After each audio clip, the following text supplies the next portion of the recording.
पण सारेच स्वामी नाही का? श्री स्वामी समर्थ हे या विश्वाचे चालक मालक असतात. त्यांचं नेहमीच असं सांगणं असतं की प्रपंच नीट नेटका करून अध्यात्माचे कास धरावे आणि ईश्वर प्राप्ती करावी.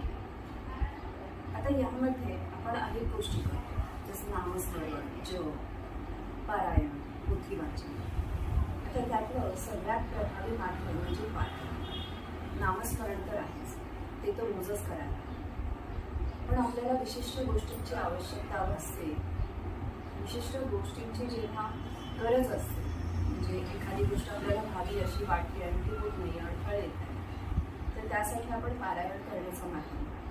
आणि श्री स्वामी चरित्र सारामृतपणे पारायणाची पद्धत, त्याचे फायदे, ते कोणी करावं, का करावं, कसं करावं, हा व्हिडिओ संपूर्ण ऐका म्हणजे तुम्हाला पूर्ण माहिती मिळेल. स्किप कर.